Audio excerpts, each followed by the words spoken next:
Berlatar di sebuah hutan belantara, film dibuka dengan memperlihatkan sepasang teman yang sedang memanjat tebing. Terlihat si pria terlebih dulu sampai ke puncak, sementara si wanita masih uget-ugetan berjuang di tengah tebing. Setelah merasa kewalahan, wanita itu gogorowokan meminta bantuan untuk segera ditarik ke atas. Akan tetapi saat itu si pria tak kunjung menjawab, dan tiba-tiba terlihat si pria tersungkur tak walak kaya, dan tak lama kemudian si pria terlempar dari atas tebing itu. Mengetahui ada yang tidak beres, wanita itu pun segera memotong talinya. Dan ketika berusaha menggapai tali yang lain, dia pun terjatuh dari tebing tepat di samping kawannya yang sudah tak bernyawa. Lalu dia pun mencoba melarikan diri, namun tiba-tiba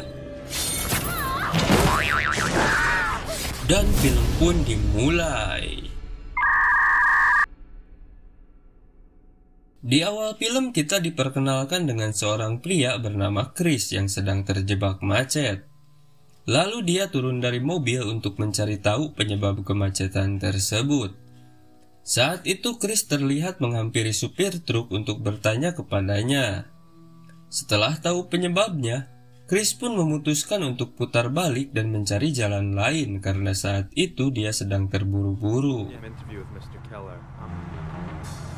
Singkat cerita, Chris memasuki jalanan sepi dan berdebu.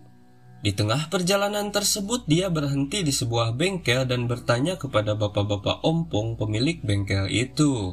Namun di saat yang bersamaan, Chris melihat sebuah peta yang tertempel di sana. Dalam peta itu dia melihat ada jalan alternatif yang bisa dia lewati untuk sampai ke tempat tujuannya.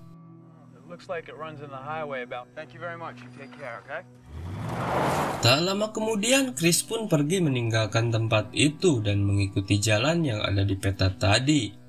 Di tengah perjalanan, Chris dibuat bingung ketika berada di sebuah persimpangan. Lalu dia memilih jalanan kecil yang akan melewati hutan belantara.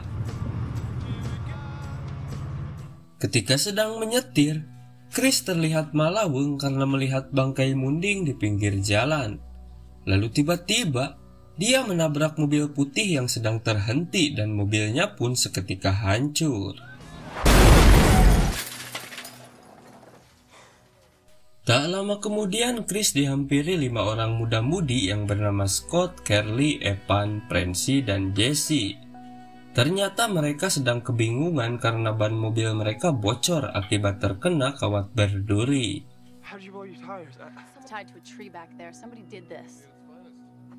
Singkat cerita, mereka memutuskan pergi berjalan kaki untuk mencari bantuan.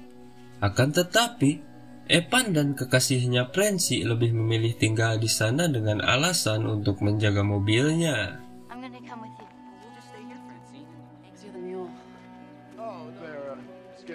Setelah teman-temannya pergi, dua sejoli ini pun malah asik setengan bako. Setelah itu, di tengah kesunyian mereka pun memanfaatkan keadaan dengan melakukan aksi cangkul menyangkul. Sementara di tempat lain, Chris beserta yang lainnya dikagetkan dengan sesuatu yang terbakar di tengah hutan. Karena itu mereka pun yakin pasti di sana ada orang lain. Namun karena setelah beberapa kali memanggil dan tak ada respon, mereka pun melanjutkan perjalanan. Kembali beralih ke Evan dan Francie. Setelah melakukan aksi cangkul menyangkul, mereka terlihat sedang mencari makanan di dalam mobil. Kemudian terlihat Evan menghampiri hutan karena mendengar sesuatu di sana. Sementara Francie, dia malah nyolong udud yang ada di mobil Chris.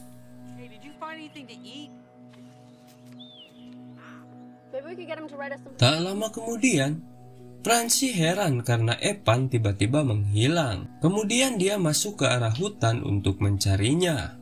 Lalu tiba-tiba dia menemukan sepatu Evan tergeletak di sana. Dan tak berapa lama, dia kemudian menemukan potongan kuping yang diketahui adalah kuping Evan. Sontak saat itu dia pun rewas. Dan ketika hendak lari, tiba-tiba seseorang menjerat lehernya dari belakang menggunakan kawat berduri. Evan?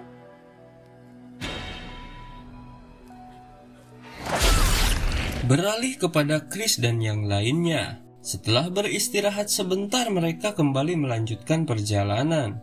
Di sana mereka merasa melalui jalan yang salah. Namun tiba-tiba mereka menemukan sebuah rumah. Tentu saja mereka pun senang dan langsung menghampiri rumah itu. Saat melihat suasana di sekitar rumah tersebut, perasaan Jesse merasa tidak enak dan menyarankan untuk pergi dari sana. Namun Chris bersikeras untuk mampir ke rumah tersebut karena hendak meminjam telepon.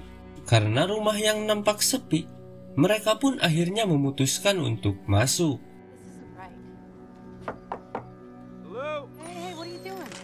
Setelah berada di dalam, mereka dibuat keheranan karena melihat keadaan rumah yang sangat berantakan. Selain itu, di sana mereka menemukan beberapa barang aneh yang membuat mereka semakin bertanya-tanya. Setelah beberapa lama mereka menyusuri rumah tersebut, tiba-tiba Carly yang berada di kamar mandi menemukan potongan tangan manusia. Sontak saat itu dia pun kaget. Bersamaan dengan itu, Chris pun menemukan daging manusia yang tersimpan dalam kulkas. Lalu mereka pun memutuskan untuk segera pergi dari sana. Namun saat mereka hendak keluar, tiba-tiba terlihat sebuah truk yang datang menghampiri rumah itu. Yang ternyata itu adalah pemilik rumah tersebut. Mereka pun kebingungan. Karena tidak ada jalan keluar lain, saat itu mereka memutuskan untuk bersembunyi.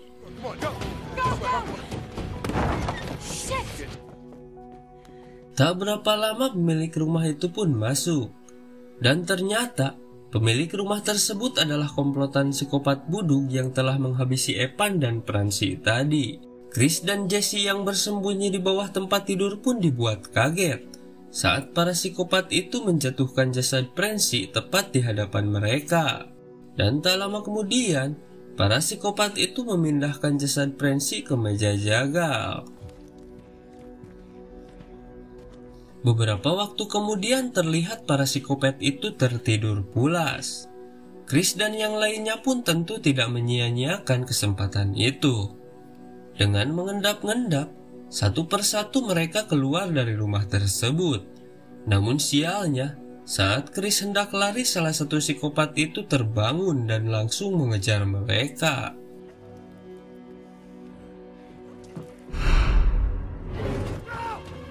Mereka pun terus berlari menjauhi rumah itu. Dan sampailah mereka di suatu tempat yang dipenuhi dengan bangkai mobil. Tak lama kemudian, terlihat truk psikopat datang ke tempat itu untuk mencari mereka. Melihat para psikopat mulai mencari mereka, lalu Scott menyarankan agar salah satu dari mereka mengalihkan perhatian para psikopat itu. Sementara yang lainnya pergi ke truk dan kabur menggunakan truk itu.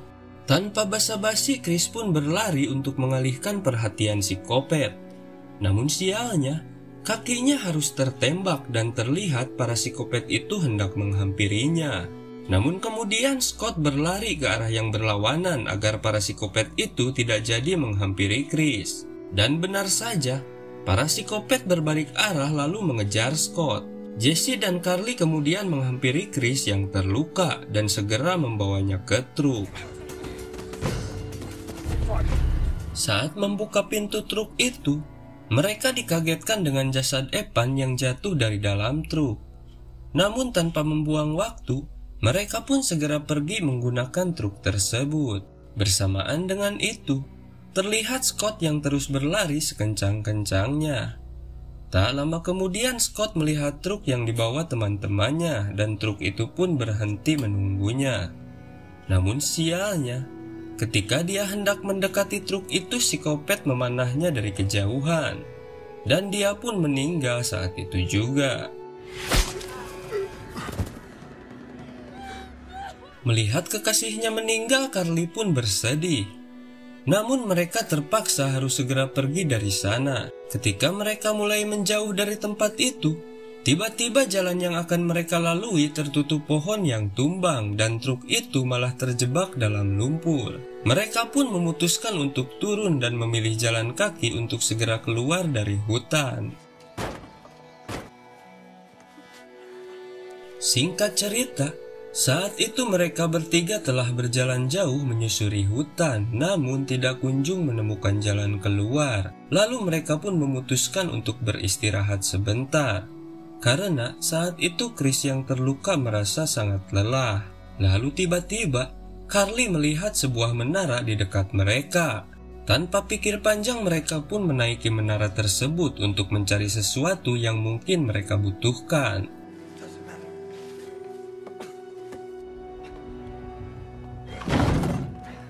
Sesampainya di atas, mereka langsung menggeledah semua yang ada di sana. Dan tak terasa malam pun tiba. Di sana Jesse menemukan kotak P3K yang kebetulan Chris sangat membutuhkannya. Sementara Carly menemukan lampu stik dan langsung menggunakannya untuk penerangan. Tak lama kemudian, Carly tiba-tiba menemukan sebuah pesawat radio yang ternyata masih berfungsi. Lalu mereka pun mencoba menghubungi siapa saja yang tersambung lewat radio tersebut. Namun tiba-tiba, saat Chris melihat ke bawah, Chris melihat 3 psikopat budug yang masih mencari mereka. Mereka pun kemudian menutupi cahaya lampu stik agar para psikopat tidak melihatnya. Benar saja, para psikopat itu terlihat melewati menara. Namun tiba-tiba, radio itu berbunyi dan terdengar seseorang merespon mereka. Tapi sialnya, bersamaan dengan itu para psikopat mendengar suara tersebut dan langsung menaiki menara itu. Melihat hal itu, Chris berusaha menutup pintu masuk ke dalam menara. Lalu karena tak bisa masuk, para psikopat itu pun kembali turun. Melihat hal itu, Chris pun bingung. Apa yang akan para psikopat lakukan di bawah? Di tengah kebingungan tersebut, tiba-tiba terlihat kobaran api yang membakar menara itu.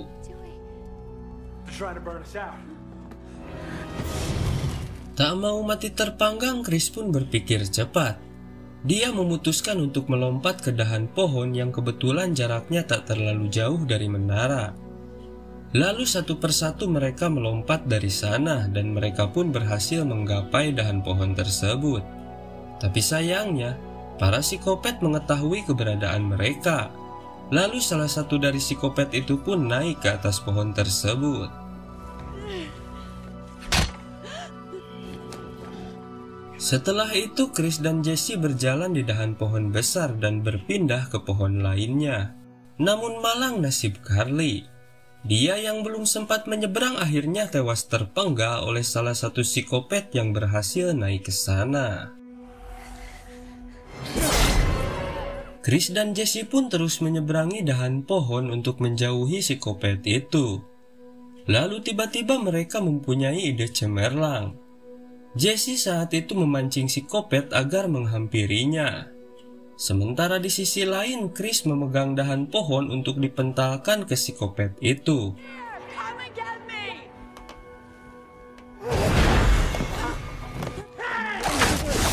Dan singkat cerita, entah bagaimana ceritanya saat itu mereka berhasil lolos dari kejaran para psikopat. Lalu mereka berjalan di sebuah tebing dan bersembunyi di balik air terjun. Dan malam itu pun mereka tertidur di sana. Keesokan harinya mereka pun terbangun.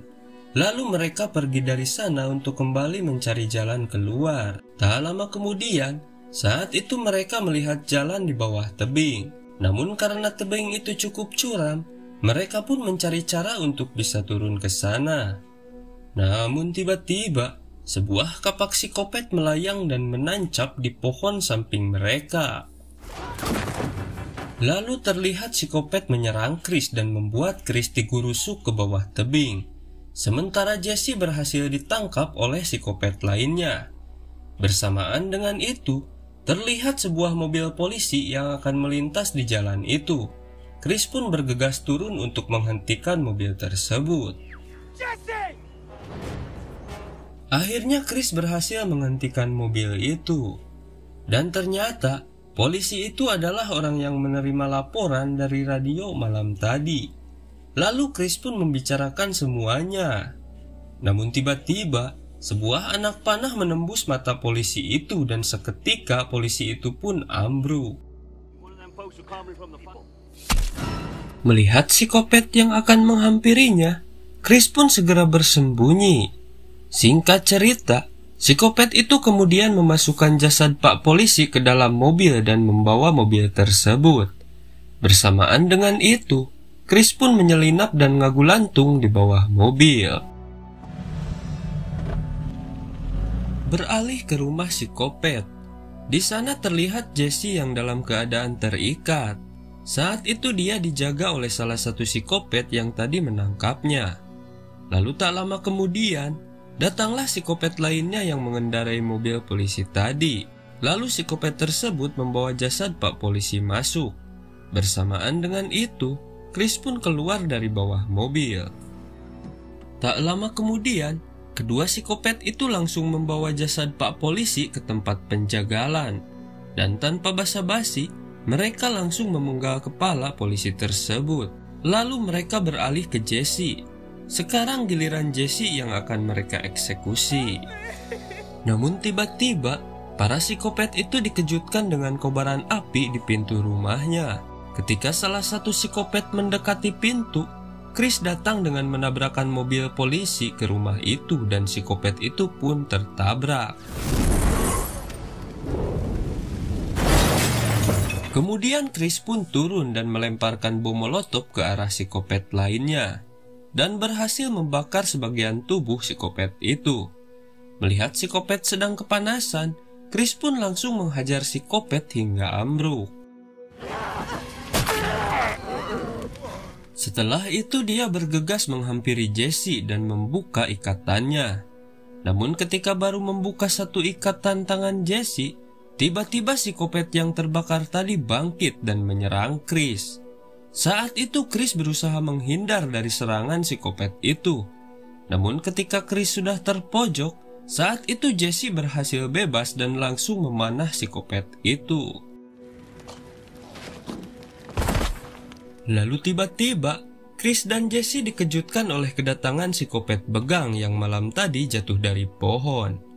Setelah beberapa saat baku hantam, akhirnya psikopat itu berhasil dilumpuhkan. Chris dan Jesse pun keluar dari rumah itu.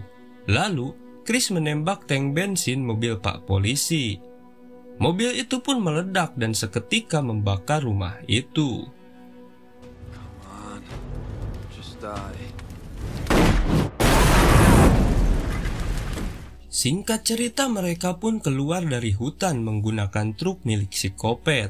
Lalu mereka berhenti di bengkel mobil milik Bapak Ompong untuk mengambil peta yang tertempel di sana.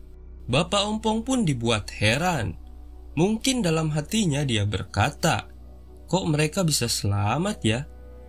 Lalu setelah itu Chris dan Jesse pun melanjutkan perjalanan. Sementara di akhir film, diperlihatkan seorang polisi yang mencari rekannya yang hilang. Lalu singkat cerita, dia pun menemukan rekannya yang telah gosong tanpa kepala di reruntuhan rumah psikopat tadi. Namun tiba-tiba, muncullah psikopat begang yang ternyata masih hidup dan langsung menebas polisi tersebut.